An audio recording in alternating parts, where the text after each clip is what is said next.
വായനാ വെളിച്ചം അന്തിമ മൂല്യനിർണയം നടന്നു. കേശവതീരം ആയുർവേദ ഹോസ്പിറ്റൽ, ഏഴിലോട്, കണ്ണൂർ.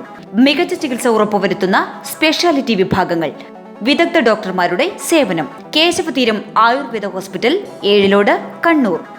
വായനാനുഭവങ്ങളും വായനാനുബന്ധ പ്രവർത്തനങ്ങൾക്കായി സ്വീകരിച്ച നവനവങ്ങളായ ആശയങ്ങൾ പങ്കുവച്ചും വായനാ വെളിച്ചം അന്തിമ മൂല്യനിർണയം ഹോസ്ദുർഗ് താലൂക്ക് ലൈബ്രറി കൗൺസിൽ സംഘടിപ്പിച്ച കുട്ടികൾക്കുള്ള അവധിക്കാല വായനാ പരിപോഷണത്തിനുള്ള പരിപാടിയായ വായനാ വെളിച്ചത്തിൻ്റെ ഭാഗമായി താലൂക്കിലെ 3 കേന്ദ്രങ്ങളിലായാണ് കുട്ടികളും കൺവീനർമാരും ഒത്തുചേർന്നത്.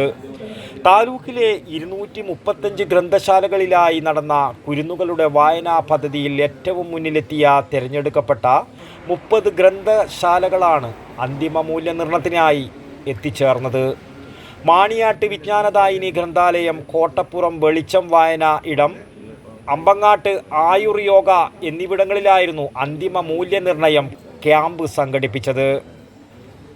വായിച്ച പുസ്തകങ്ങളെ ആസ്പദമാക്കി കുട്ടികൾ എഴുതിയ കുറിപ്പുകൾ ഉൾപ്പെടെയുള്ള ഉൽപ്പന്നങ്ങൾ പരിശോധിച്ചും വായനാനുഭവങ്ങൾ ഓർത്തെടുത്തും അഭിമുഖത്തിലൂടെയുമായിരുന്നു വിലയിരുത്തൽ. മികച്ച ഗ്രന്ഥശാലകൾ, കൺവീനർമാർ, ഡോക്യുമെന്റേഷൻ, വേറിട്ട പ്രവർത്തനങ്ങൾ എന്നിവക്കാണ് പുരസ്കാരം സമ്മാനിക്കുക. ജൂലൈ 6-ന് കോട്ടപ്പുറം ടൗൺ ഹാളിൽ വെച്ച് എം രാജഗോപാലൻ MLA പുരസ്കാര സമർപ്പണം നടത്തും.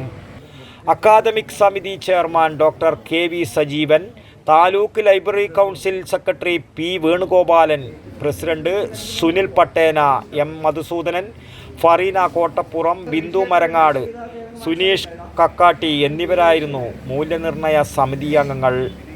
വിവിധ കേന്ദ്രങ്ങളിൽ ലൈബ്രറി കൗൺസിൽ ഭാരവാഹികളായ PV Dineshan, CV Vijayarajan, P Kunhiraman, T Thampan എന്നിവർ നേതൃത്വം നൽകി. വടക്കൻ വാർത്തകൾക്ക് വേണ്ടി അജേഷ് കരക്കേരു, പിലിക്കോട്. ആയുർവേദത്തിലൂടെ ജീവിതത്തിനേകാം ആരോഗ്യവും ഉന്മേഷവും. കേശവതീരം ആയുർവേദ ഹോസ്പിറ്റൽ, ഏഴിലോട്. പ്രകൃതിയുടെ മടിത്തട്ടിൽ വിശാലമായ ഇക്കോ ഫ്രണ്ട്ലി ക്യാമ്പസ്. ഉഴിച്ചിൽ, കിഴികൾ, ധാര, വസ്തി, നസ്യം, പഞ്ചകർമ്മ ചികിത്സകൾക്കെല്ലാമുള്ള വിപുലമായ സൗകര്യം. മികച്ച ചികിത്സ ഉറപ്പുവരുത്തുന്ന സ്പെഷ്യാലിറ്റി വിഭാഗങ്ങൾ, വിദഗ്ധ ഡോക്ടർമാരുടെ സേവനം, കൃത്യതയാർന്ന പരിചരണം, പ്രകൃതിദത്ത ഭക്ഷണം. കേശവതീരം ആയുർവേദ ഹോസ്പിറ്റൽ, ഏഴിലോട്, കണ്ണൂർ.